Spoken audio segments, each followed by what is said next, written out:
Well, thanks everyone for coming. Let me introduce myself. I'm Dave Novak. I'm the director of the Center for the Interdisciplinary Study of Music here, and we're co-sponsoring the Beatles Revolutions series. Thank you all for coming out tonight, and it's great to have a packed house here at the Pollock. We're very excited to welcome Alan Parsons here tonight.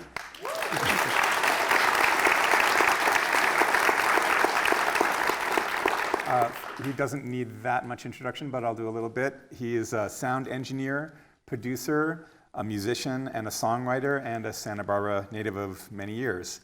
Alan began his career as a 19-year-old tape op at Abbey Road Studios, having been brought into work on the Let It Be sessions, where he ran sound on the rooftop of the Apple building for the famous final concert you've just seen in the film, and went on to work for George Martin for the Beatles' last recording sessions on the Abbey Road album. His work at that time launched a 5-decade career so far. His many engineering credits have included the Hollies, Wings, Pilot, Ambrosia, Al Stewart, Jake Shimabukuro, and the game-changing Pink Floyd record Dark Side of the Moon, for which he received the first of 13 Grammy nominations for his sound production, and most recently for his immersive sound mixes. If that wasn't enough, he is, of course, the namesake of the Alan Parsons Project, which produced 8 singles that broke into the Billboard Top 40 charts, along with several solo albums, the most recent of which, I understand, will be released later this year. So thanks so much for joining us tonight, and let's welcome Alan Parsons to the podcast.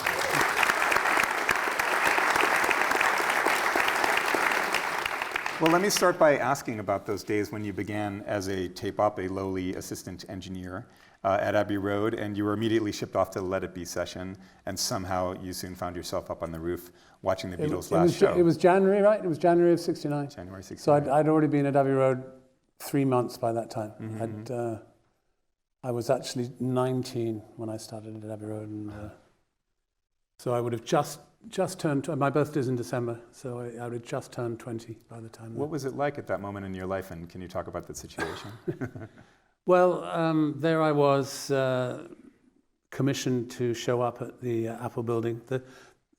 I'm actually amazed that there were no shots of during the film of the basement studio, because a lot of the quite good footage took place down there, and in the original book there's quite a few shots of the downstairs studio.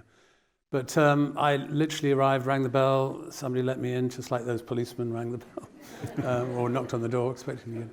And walked into this room and almost fainted.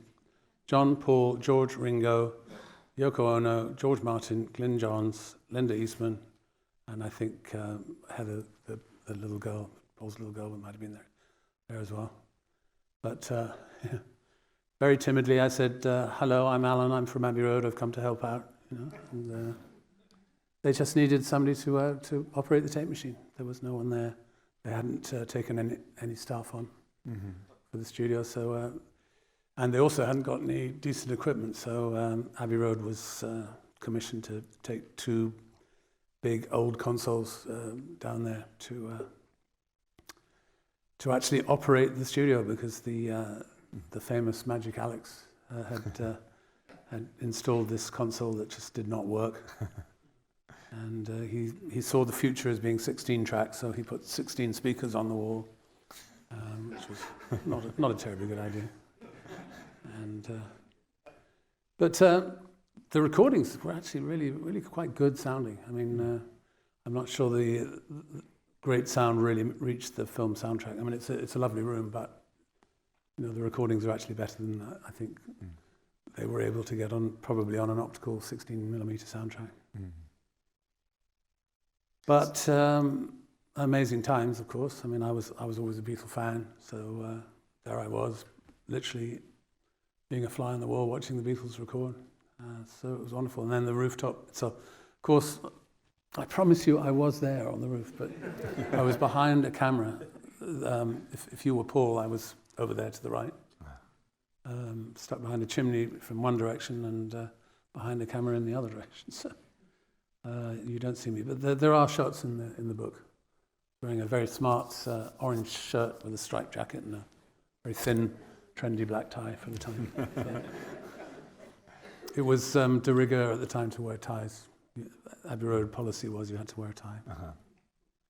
And so you went from that lab environment or the tie and coat environment of Abbey Road into this chaotic Abbey Road Studios, which at the time the Beatles were really trying to build their own kind of thing, a kind of collective project, very methy, a new kind of hippie era thing that they were doing. And it was very different than Abbey Road. What was it like walking in there and trying to deal with some of those differences?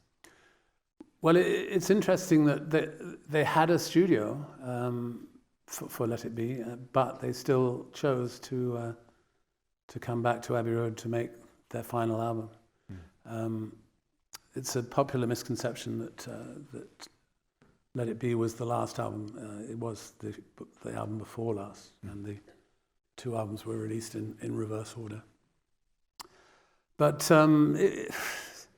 one of the things that I think would have come out in the Apple sessions is how depressed they were. They were really not enjoying themselves, and I think that came through a little bit in the first half of the film. And Abbey Road became really an album of solo efforts. George would come in to work on his songs, John would come and work on his songs, Paul would come and work on his songs, and Ringo would show up every day and say, "Anybody need any help?" And the answer was usually, "No thanks, Ringo, we'll manage fine." Barely a sight of George Martin in that movie. I mean, he appeared in a couple of shots, but on all the days that I was there, he was very much in attendance. But you don't see him. Why do you Just think like you don't see me. Yeah. Well, I mean, I guess the cameras are very tightly focused on the Beatles, but there's so many people. There's so many close-ups in that film. I mean, literally the mouth of Paul McCartney filling the screen. I don't think they do that these days. Well, I think it's part of the thrill of this early emergence of rock documentary was that they could bring you backstage and into close proximity with these people who are already these, iconic people and have them doing these ordinary things and goofing off and sort of being there with them. And in a way, the movie, can be a bit of a slog for all that you're there, with them in the room can get very claustrophobic. They were obviously trying hard to ignore the cameras, but I don't think they ever really got away with it. Possibly on the roof, because I was just saying to Dave just as we were getting mic'd up for this talk, the difference between the performances in Twickenham and in the basement at Apple compared with the rooftop. I mean, suddenly they became the Beatles again. When they hit the rooftop. I think that's it's very sad that they actually gave up performing, I think. Yeah. And it was clear that was going to be their last show. That's right, yeah. And I guess it was Paul's initial idea for this film to capture the band trying to get back to basics. In fact, they were supposed to be rehearsing songs for a possible return to live performance. And they had left the stage, as many of you probably know, in '66 to concentrate on studio productions. And it was not to be. This was, except for this final rooftop concert. So you were capturing a lot of live sessions and rehearsals in the course of filming and recording. In a way, the film and the album are kind of unique for being both a film and a recording session at the same time. And all of this was eventually released. Yeah, my brief was just to keep the tape rolling. Just even if the tape ran out, put a new reel on. Don't rewind it back. Put a new reel tape on. So the only gaps in the audio are when reels were changed. But it really is such a tragedy that they didn't include more footage of the what went on in the basement, because Glyn Johns, the engineer, he didn't get a single shot either, as far as I could see, and he was he's very well known. I'm sure anybody in the business will know his work with the Who and countless others. But he'd been brought in perhaps to a little bit of chagrin by Jeff Emerick and the other Abbey Road engineers. He was a freelance engineer, which there were very few of back then. But then it became all the rage to take on independent engineers and independent producers as well. And what was the move towards Glyn Johns for this particular project? I've no idea. I mean, I just met him for the first time on these sessions, and I was his runner, his junior. Yeah. Were there any snags in running the equipment up to the roof? And this is amazing redemptive concert, as you've seen, but there's so much going on. It was done at incredibly short notice. I think it was only the night before that Paul made the suggestion. I think we'd get a better result if we were playing as a band on a real stage. And they just came up with the idea to run cables from the basement up to the roof. I was there pulling cables up the staircase. And you probably noticed it was a very cold day. It was very, very cold and windy. January in London.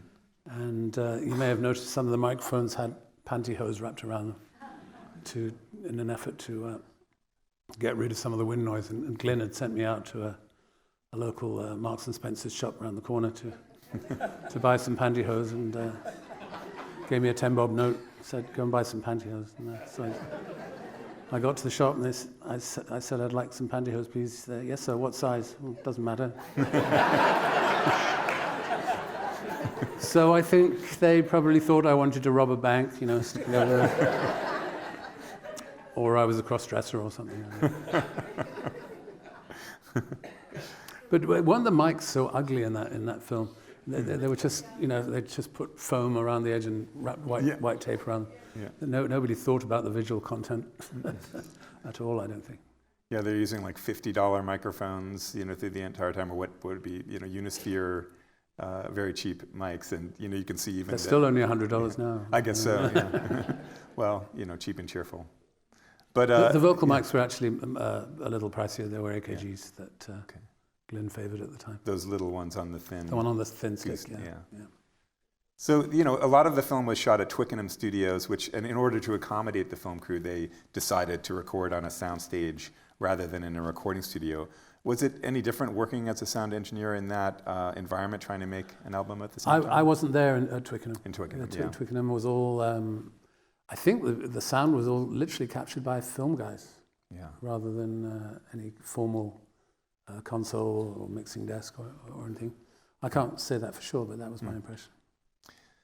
Well, I know that there's just an enormous volume of bootlegs that came out of these sessions because they were just constantly running tape, and they have all this sound off of the acetates, and you just get all this rehearsal and all this stuff. And did you feel that they were just trying out material, or were they just couldn't get it going? I think they were, it's just, like I said, trying to get over the fact that there was a film crew there. I mean, I think their previous sessions had all been very private affairs, literally just themselves, George Martin, any musicians that got brought in. I think Billy Preston made an enormous difference to the proceedings, but no, they worked pretty alone. It's well documented that they didn't really approve of Yoko being there. Yeah. The other Beatles, and I mean, she kept quiet, but she was a presence. And on Abbey Road, of course, is the famous double bed that was moved into the studio, so that Yoko could send her assistant off to run errands. But they didn't have sex in that bed. I mean, not as far as certainly not when I was there, anyway. Well, personally, I'm a huge fan of Yoko Ono, and seeing her in the film, I thought, what's everyone complaining about? She's just sitting there. There's this energy around Yoko Ono, and you just think, well, really, Yoko is just, she's part of the situation, and there's other people who are all around as well. So she's not the only one. And it's great to see. And the rooftop, it's full of so many people. I had no idea who they were. I mean, I was looking at them, who are those guys? And the director, Michael Lindsay Hogg, did make some occasional appearances on the roof. He's the guy with the cigar. He always had a cigar in his hand. I have a quote that I was reading this afternoon from John about the recording for the sessions, and he said, Paul had this idea that we were going to rehearse and then make the album. Of course, we're lazy, and we've been playing for 20 years, sake, we're grown men. We're not going to sit around rehearsing. I'm not anyway. And we couldn't get into it, and we put down a few tracks, and nobody was into it at all. It was a dreadful, dreadful feeling in Twickenham studio and being filmed all the time. I just wanted them to go away, and we'd be there 8 in the morning. You can't make music at 8 in the morning or 10 or wherever it was in a strange place with people filming you and colored lights. So, and you can definitely feel that in the film. They're just fed up, and they, don't want to be doing it anymore. And the tension in the film is, very instructive. You can see Paul trying to convince everyone to just make one more shot. It was interesting. I'd forgotten that there were a couple of songs at Twickenham that were delayed until Abbey Road. "Oh Darling" was one of them, and Maxwell Silverhammer. Yeah. And of course, it was. I thought it was interesting to hear a very early version of those two songs. And you can hear the beginning of "All Things Must Pass" at a point, where they're just kind of trying to work on a few of those chords, but it doesn't end up coming out. Well, "I Me Mine" you talking about? Or? No, not "I Me Mine." You can hear "All Things Must Pass" a little bit on the guitar. I think. Oh, the actual song. The actual song, "All Things Must Pass." I think George had written it by then, but obviously was not comfortable. The famous scene where he says, "I'll play if you want me to play. I'll play whatever you want me to play, and I won't play at all if you don't want me to." I'm wondering if that was the 5 minutes before he actually walked out. And apparently he did walk out for a week or something, They had to stop. Yeah, that happened more than once, apparently. George left the band. Yeah, and they had to go back and convince him to return. And were you just on break for that time? Did you? You weren't part of those recordings, yeah? Well, like I said, the Abbey Road session, the Get Back sessions were over when the Rooftop session was over. But the Abbey Road sessions, like I said, were just individual Beatles, pretty much. And they obviously had to be there together for some of the time to get the basic, bass, drums, guitar tracks recorded. But once that was done, it became very much separate efforts. Yeah. And so they would just come in, and you can hear on the recording how much it's a John song, or it's a Paul song, or it's a George song. And was George Martin always there working with them each? He was there most of the time. George Martin had other commitments, of course. He had other artists. He made comedy records still. He was working with Cilla Black as well, and Matt Monro, and various other, rather more middle-of-the-road artists that he had on his roster. But he was always faithful to the Beatles, always tried to be there. If he didn't show up, then Chris Thomas was always sent in to deputise for him. Mm-hmm. And can you talk about some of the other recording crew that was working around that time, Jeff Emmerich and Ken Scott? Jeff was not involved in the Get Back sessions at all, I don't think, although they did take him on as chief engineer after that. I think maybe sessions for Jackie Lomax with George and James Taylor, possibly, even. I don't know. They were all on the Apple label, so I assumed that they were probably recorded at Apple. Nielsen, I think, was another guy that recorded in that basement. But, like I said, my involvement at Apple was just literally a week-long thing. I went back. Once I was down at Apple, it was back to Abbey Road, back to doing all the various sessions that I was assigned to there. And I think it was that following summer sometime that the Abbey Road sessions started. So I'd sort of had my groundwork, as it were, with the Beatles, so it wasn't quite such a shock as it was the first time. But they were good sessions generally. Good, much better atmosphere than Let It Be had been. But it was clear that they didn't really enjoy each other's company very much. Even in the Abbey Road sessions, they pretty much the historic days when they all showed up for the picture, on the crosswalk. That was the final day, and I think that might have been the last day that they were all together for anything. But don't quote me on that, but it certainly felt that way. And I guess that there's a big difference in the way those records sound because of this as well, because there's all this multi-tracking and overdubbing and layering that's happening with Abbey Road. Yeah, Abbey Road used a transistor desk for the first time, as far as they were concerned. I mean, other EMI artists, Cliff Richard included, had already tested it out. But Abbey Road was an 8-track album, as was Let It Be, but it wasn't recorded on an 8-track console. It was kind of patched together and with string and chewing gum on a 4-track console. So, and you can really hear the way in which there's this raw energy to the stuff that ended up on Let It Be. But I wanted to mention the Phil Spector mixes of this. The record that was eventually released as Let It Be, which was called Get Back at the time, had a pretty troubled life. They called in Phil Spector after the band had already called it quits to remix the tracks. And the band had already rejected Glyn John's attempt to mix it, I think, twice or 3 times. And he had compiled Get Back a few times and they just had rejected it. What's your take on the orchestral overdubs that were later placed on the recordings? I know the Beatles were reportedly appalled to hear some of the orchestral flourishes on the Long and Winding Road, and Paul McCartney's on record as saying that he prefers the remixed version on Let It Be Naked erases all the orchestral flourishes and choirs. And I think Glyn Johns is quoted as saying, Let It Be was a great record before Phil Spector puked on it. one of the sad things that I remember about I too love the naked version because that's how it was when I was there, and that's how I remember it, of course. But there was the big string solo on Long and Winding Road. Da, da, da. He's actually doing what we would have called a talking verse. It was actually a bridge middle 8 part, and he was going, many times I've been alone, and many times I've cried. And you don't hear that because the strings are going.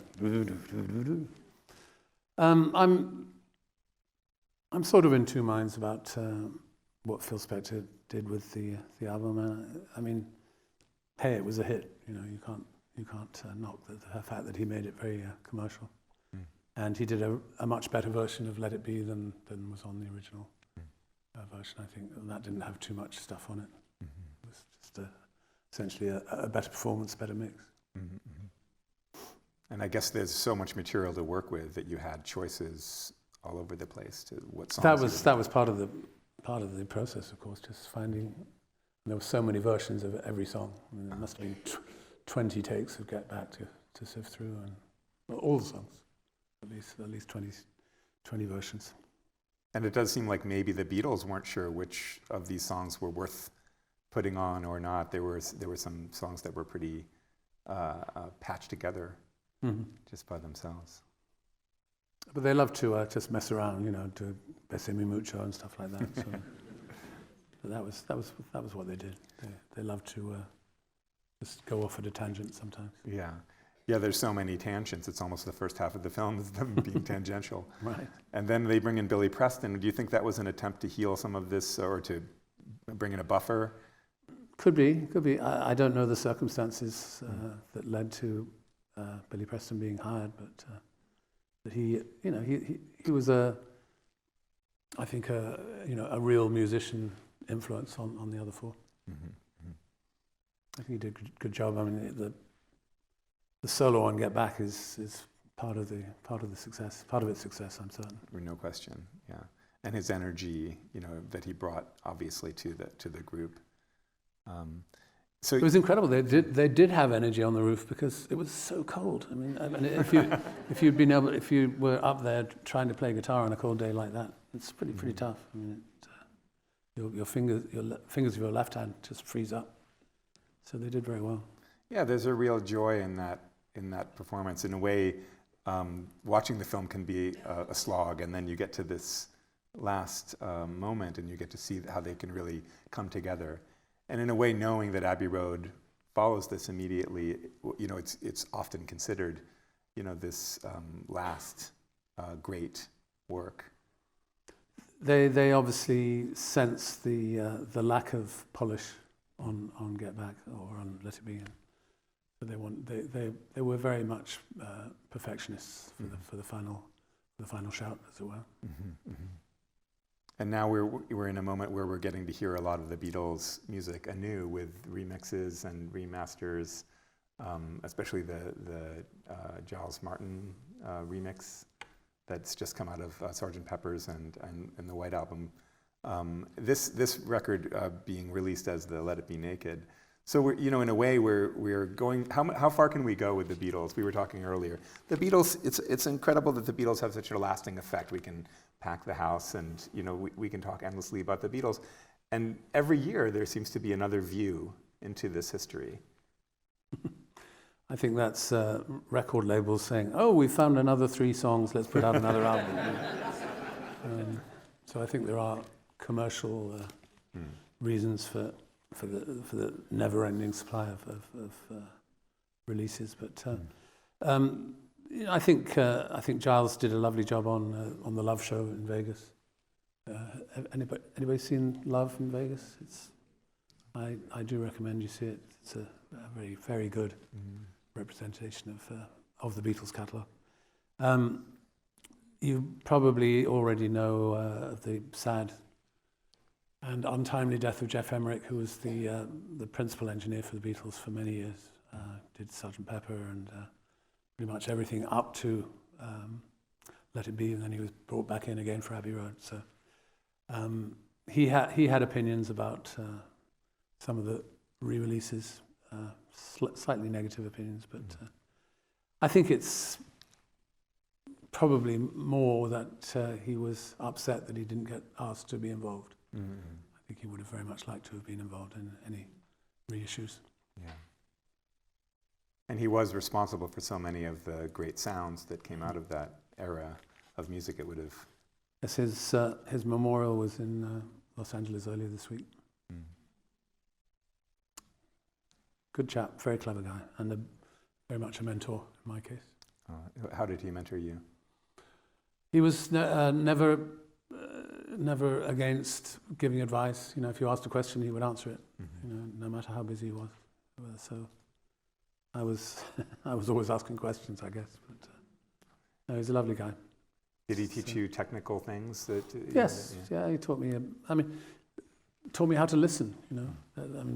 Being an engineer is not just how to get a good sound, but how to actually decide what works balance-wise. Everything is in balance between instruments. He taught me a great deal about that. We were called balance engineers at Abbey Road.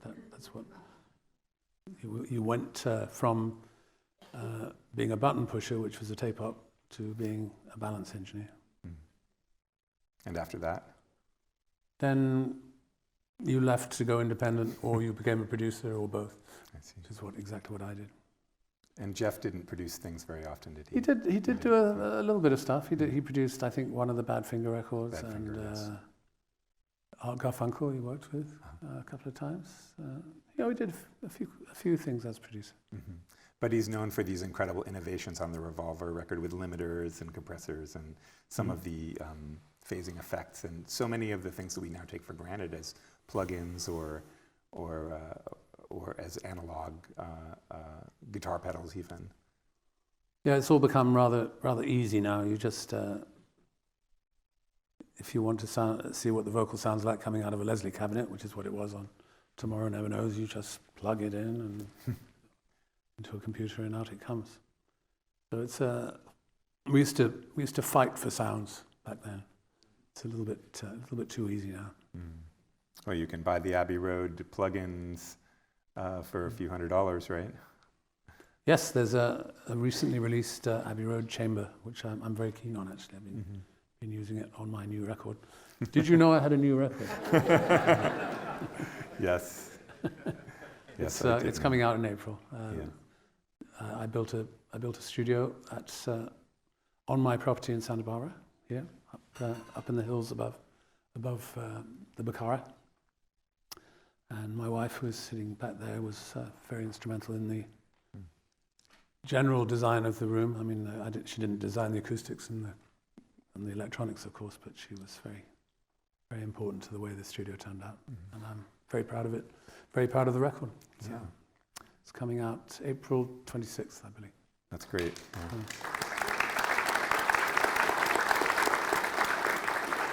Well, it might be a good time for you to tell us the title. The title is called The Secret. And that it will remain. All right. Well, let me backtrack a little bit and talk about your work with the Alan Parsons Project. You just released the 35th anniversary edition of the great Eye in the Sky record, and it was nominated for a Grammy for the most immersive audio album for its surround mix. So you met your collaborator Eric Wolfson at Abbey Road and recorded Eye in the Sky there as well. Can you talk about the changes in the recording world between something like the Beatles' Abbey Road and what you were doing with Eye in the Sky with different kinds of sounds that were possible? When I first got to Abbey Road, it was 4-track consoles and mostly 4-track recordings. But the technical engineers had let the music engineers loose with the 8-track machine. But it was a hell of a business to monitor anything and to get all 8 tracks actually being reproduced at once. But by the time the transistor console came along, they'd figured everything out, and soon after 8-track, of course, it came 16-track, then 24-track, then you linked 2 24 tracks together and became 48-track, then came digital, then hard disk. Now it's unlimited. You can have as many tracks as you want. So I watched the growth of technology over the years. Believe it or not, Sgt. Pepper was a 4-track album. It's almost impossible to believe that. And I'm rather proud of the fact that Dark Side of the Moon was only 16-track. Okay. So that was hard work to get all those sounds onto 16 tracks. And you only had monophonic synthesizers too, right? So if you wanted a chord, did you use 3 tracks for that or 4 That was the only way. Yeah. That was the only way. Or 3 synthesizers. Right. Being played by different people. And it's so full of sounds, so you must have learned how to fit things in. And then a few years It was later, just making choices, making balanced choices. I mean, nowadays you'd probably record bass and drums across a dozen tracks. We put them on 2 tracks, and shows the balance between the bass and the drums. So it was, just being confident about what the final balance was going to be, and all the backing vocals would be recorded perhaps separately and then bounced across into the master tape. That was part of the process, just balancing things up and sometimes going from one 16-track to another 16-track in order to make more tracks available. But still, you only had 16 tracks in the end to make a master from. Right. And you moved, that was your first lead project at Abbey Road, was Dark Side of the Moon? I wouldn't say it was the very first thing I did as engineer. I mean, I did some Hollies singles. Right. I can't remember the timing of The Air That I Breathe, but that was the first hit that I had with the Hollies. And lots of stuff. I mean, the nice thing about a studio like Abbey Road is that every day was different. I mean, everybody who was anybody wanted to record there, and so it was every day was different. You'd be doing a heavy rock band one day, a jazz band the next, a classical quartet the next. All kinds of stuff going through that place.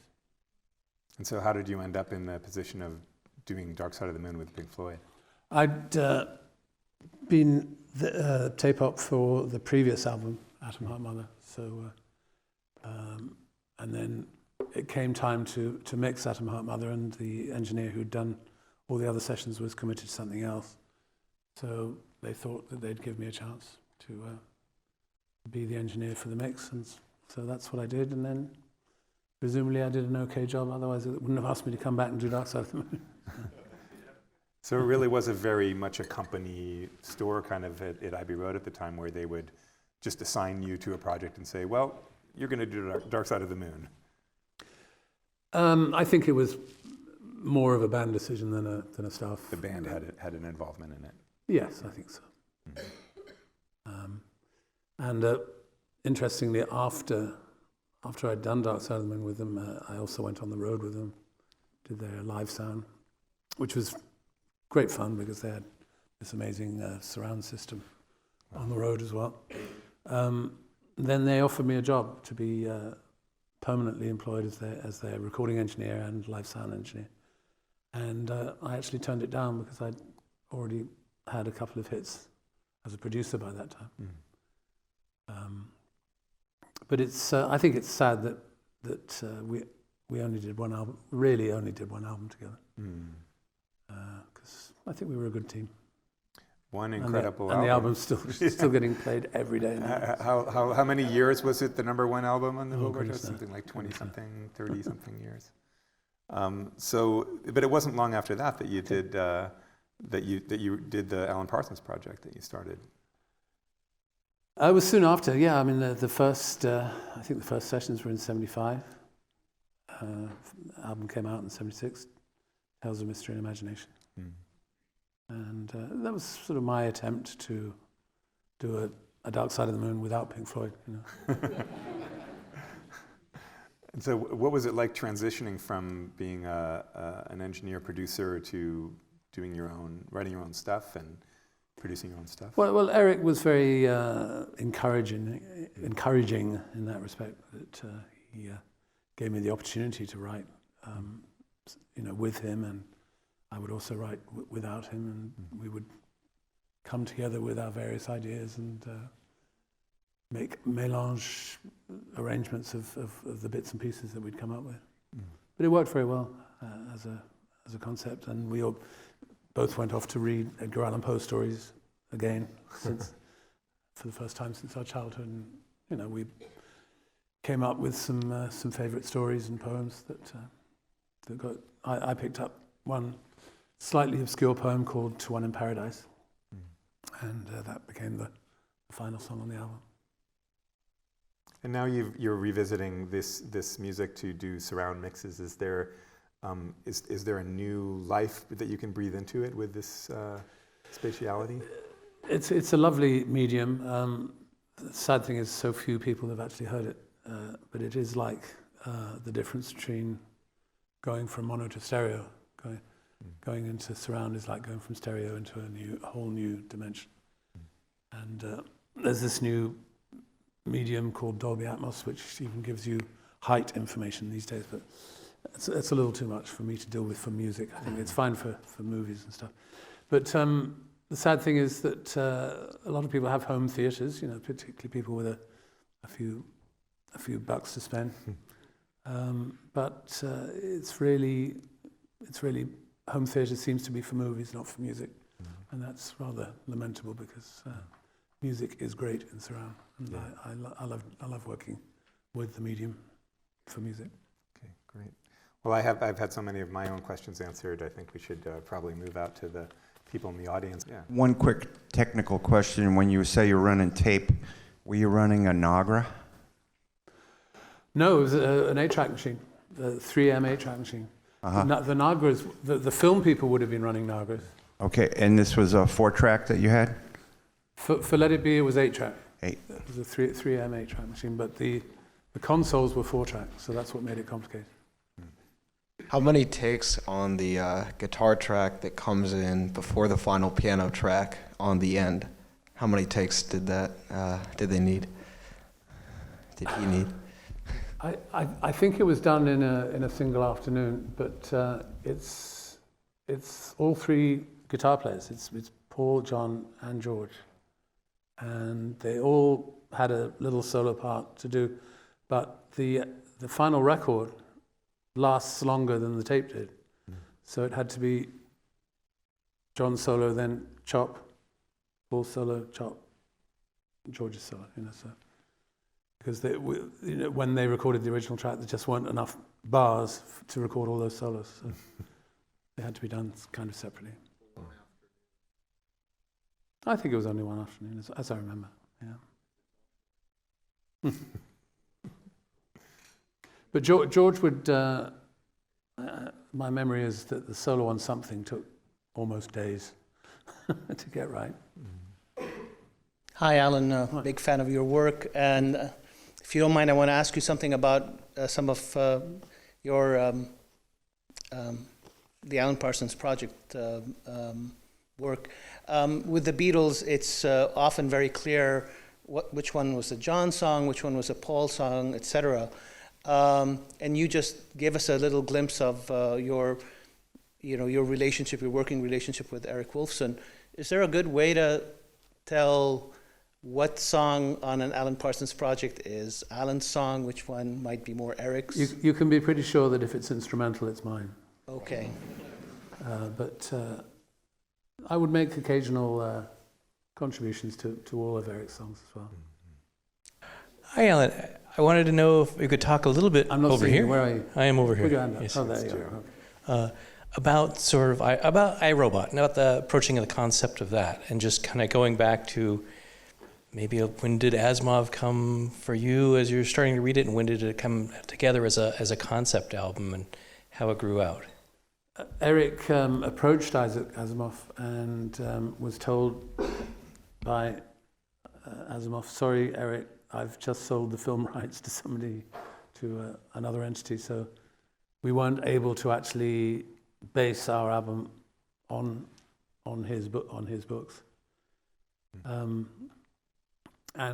anybody who's actually read the trilogy will know that it had these, or who saw the movie, the slightly iffy movie with Will Smith in it, as far as I was concerned, anyway. Our philosophy for robotics was very different to Asimov's. We kind of took the view that man and machine would ultimately be in conflict with each other, and that was something that Asimov suggested would not be the case. I wanted to say, I was born in '94, right? And I have no idea what happened on the day before. The whole world could have been invented, and like the day right before. And I think that because of that, what really matters are like what really kind of sticks are the recordings of things. And today it was mentioned that I had no idea about this, that the Beatles hadn't done a live performance for years. And I was reading about your project, the Alan Parsons project, and that you guys didn't play live for like a decade. So I kind of want to hear your perspective on how like a live performance kind of influences a recording, or vice versa, or vice. When the Alan Parsons project was born, we just made the decision that we were going to be a studio outfit, not a live outfit, and that ultimately was a little bit of a downfall, because I think had we put a live act together, we could have been as big as anybody. We would have been as big as Genesis or even Pink Floyd. But we just decided, no, it's going to be a studio outfit. No touring, no buses, no roadies, you know.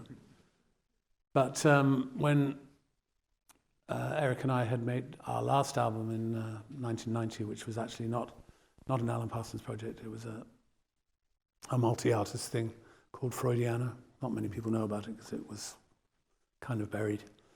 But soon after that, I teamed up with the session guitarist, session drummer, and keyboard player that had played on most of the albums.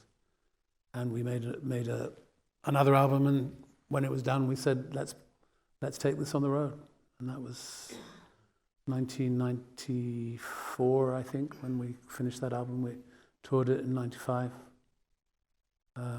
Starting in Germany and then in America. That's where I met my wife. And that was it. So Alan Parsons played live, but the Alan Parsons project did not. Longtime Pink Floyd fangirl here. Just curious about what track on Dark Side of the Moon was hardest to get right sound-wise? Like, which took the most work to get the sound you wanted? That's a tough one.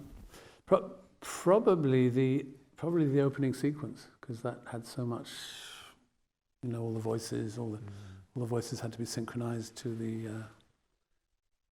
to what was coming up, and the final Claire scream leading into the backwards chord, which leads into the forwards chord. That was quite a challenge. Speaking of Claire Torrey, you probably heard that she made a claim against the band for her contribution to it, and now is part of the composer's royalties. God bless her. Hi there. I had a question on a song off of iRobot that I found very inspirational. I had one of my dad's records that I listened to at one time, and that's what got me started on this whole thing, as well as a little question on Dark Side. Mostly it's the song Some Other Time, and the guitar tone off of that I found very, very inspirational as a guitar player myself, and I've been trying to emulate it since then. If you could offer any insight on how the sound of that song was achieved, particularly that section. The solo section. Interesting. It's a two-part, isn't it? I'm just trying to remember it in my own mind. It was, Ian Benson, who was the guitar player on all the early albums, he just had a really, really good knack for coming up with a great solo and then harmonizing with it. One thing you may not know about that song is that there are two singers. One sings the verses, one sings the chorus, but they sound very, very similar. One is a boy and one is a girl. So not many people know that. Okay, well, on behalf of Alan and myself, thanks for coming, and I hope we pass the audition. Okay. Thanks so much.